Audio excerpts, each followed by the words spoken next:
আসসালামু আলাইকুম, welcome back to my channel হ্যান&কে লাইফস্টাইল। আশা করি আপনারা সবাই ভালো আছেন। আজকে আরেকটি নতুন ব্লগ নিয়ে চলে আসলাম আপনাদের মাঝে। তো আজকের ব্লগে কি থাকছে এটাই প্রথমে আপনাদের সাথে একটু শেয়ার করছি। আজকে কিন্তু সকাল থেকে উঠে আর কি ঘুম থেকে উঠে নাস্তা খেয়ে তারপরে হঠাৎ মনে হলো যে আজকে রান্না বান্না করব না। আমরা মেয়েরা প্রতিদিনই তো রান্না করি, এটা আমাদের একটা দৈনিক কাজ। তো আজকে আমি হঠাৎ করে বললাম যে আজকে রান্না করব না, আজকে আমরা কিনে খাবো। তো আমি, মা আর আমার ভাইয়ের মেয়ে, আমরা তিনজন। তো আমরা তিনজন মিলে কিন্তু ইচ্ছে করলে বাইরে গিয়ে আর কি খেতে পারতাম। তো ভাবলাম দরকার নেই, যেহেতু একটু গরম পড়েছে আর বাইরে থেকে খাবার কিনেই আমরা বাসায় বসেই মজা করে তিনজনে খাবো।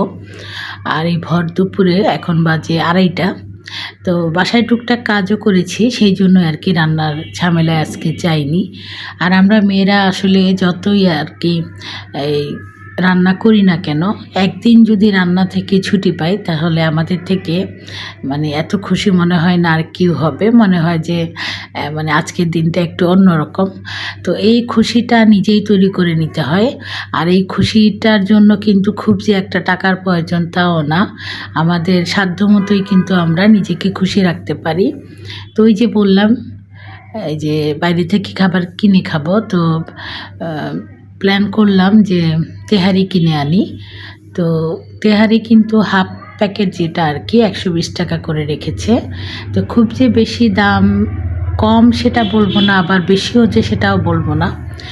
এমনি কিন্তু আমরা দেখা যায় যে প্রচুর টাকা অনেক কাজে আর কি খরচ করে ফেলি, কিন্তু এই যে খাবার কিনে এনে রান্নার ঝামেলা থেকে মুক্তি পেলাম, সেই জন্য কিন্তু মনের ভিতরে যে একটা আনন্দ লাগে। আর বাইরের খাবারও খেতে, ওই যে প্রতিদিনই তো নিজের হাতে রান্না করে খাই, বাসার খাবার খাই, মাঝে মাঝে কিন্তু বাইরের খাবার খেলে মন্দ লাগে না। তো এই যে দেখেন এখানে 3 প্যাকেট তেহারি নিয়ে এসেছিলাম, গরুর গোস্তের আর কি বিফ তেহারি। সেই সাথে এখানে এই যে দেখেন একটা ছোট্ট কিউট বক্সে করে এটা ছিল স্পঞ্জি রসমালাই, এটাও অল্প করে নিয়ে এসেছি। এখানে পিস ছিল 30 টাকা করে, এখানে 90 টাকার আর কি। তো আমাদের কিন্তু মানে সামর্থ্য অনুযায়ী, যেহেতু আমরা তিনজন মানুষ, তো অল্প অল্প করে কিনে আনলাম। আর সাথে একটা 1/2 লিটার বোরহানির একটা বোতল নিলাম। তো এখানে দেখা গেল যে 520 টাকার মতো খরচ হয়েছে। তো এই 520 টাকা দিয়ে আমরা কিন্তু খুব যে খারাপ খেয়েছি তা কিন্তু না, খুব মজা করেই আর কি বাসায় বসে আমরা সুন্দরভাবে খাবারগুলো খেলাম। আর খুবই ভালো লাগলো, আর সবাই কিন্তু হ্যাপি। মা তো প্রচুর খিদে পেয়েছে, মা আগেই খেতে বসে গিয়েছেন। আর আমি যেহেতু একটু ভিডিও করব, তো ওই জন্য আমি আর কি সব কিছু বেড়ে তারপরে আমি আর ভাইয়ের মেয়ে আমরা দুইজন আর কি খেতে বসলাম। তো আজকে বললাম না যে রান্না করব না, তাছাড়া বাসায় কিছু কাজ করেছি, তার মধ্যে আবার বিকেলবেলা বের হব ভাইয়ের মেয়েকে নিয়ে, ও নীলক্ষেত যাবে বই কেনার জন্য। তো ওই জন্য ভাবলাম যে যেহেতু আজকে বাইরেও যাব, বাইরে দিনটা কাটাবো, খাবার কেনার জন্য কিন্তু দুপুরবেলা বাইরে গিয়েছি, তবে সেটা বাসার কাছাকাছি, হেঁটেই গিয়েছি আবার হেঁটেই এসেছি। তো খাবার খেয়ে কিছুক্ষণ রেস্ট নিয়ে তারপরে 5টার দিকে আবার রেডি হয়ে বের হয়ে যাব।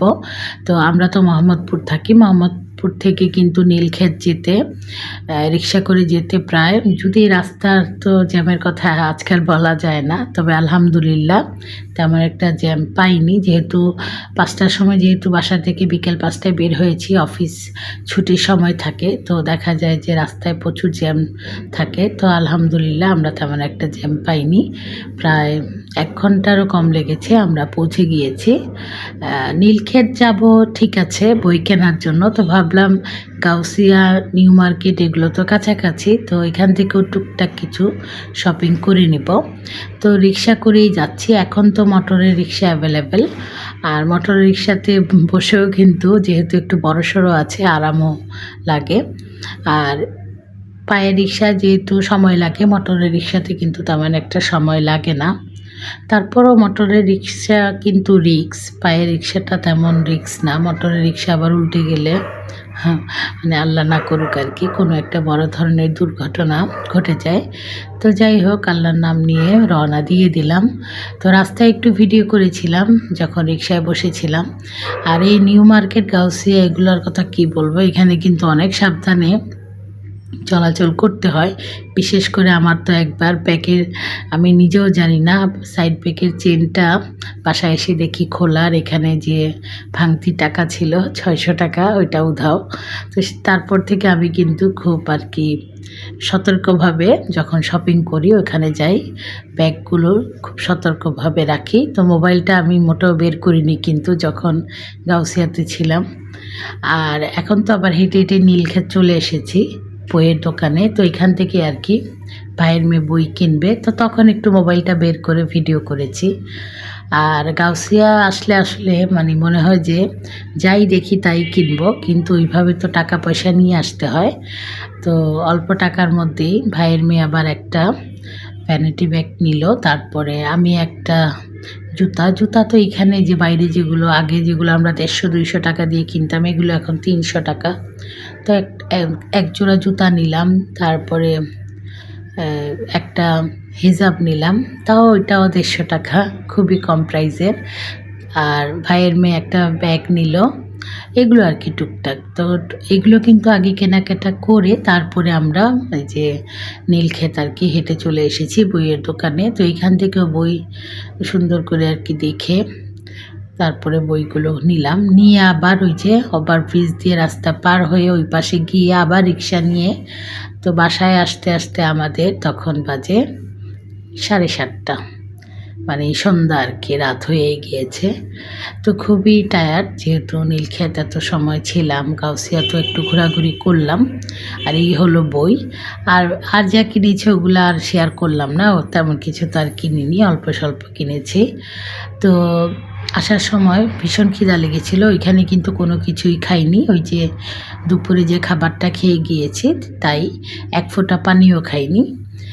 তো এই যে বাসায় আসার সময় রিক্সা থামিয়ে হোটেল থেকে গরম গরম পুরি নিয়ে এসেছি। আর মা তো ছিলেন ছোট খালার বাসায়, তো মা ওখানে সন্ধ্যার নাস্তা খেয়ে ফেলেছেন খালার বাসায়। তো কি আর করা, 2 কাপ চা তৈরি করে নিলাম, এখন এই যে গরম গরম চা দিয়ে পুরি খেয়ে নিব। খুবই খিদা লেগেছে আসলে, সন্ধ্যায় নাস্তা খাওয়ার অভ্যাস তো, আর তাছাড়া বাইরে থেকে হাঁটাহাঁটি ঘোরাঘুরি করে আসলাম, বাইরে কোনো কিছু খাওয়া হয়নি। তো পুরি দিয়ে চা খেয়ে নিচ্ছি। তো খেতে খেতে আপনাদের কাছ থেকে বিদায় নিয়ে নিচ্ছি। তো ভিডিওটি ভালো লাগলে অবশ্যই লাইক দিবেন, কমেন্টস করবেন। আজ তাহলে এই পর্যন্তই, দেখা হবে ইনশাল্লাহ পরের কোনো ভিডিওতে। আপনারা সবাই ভালো থাকবেন। আল্লাহ হাফেজ।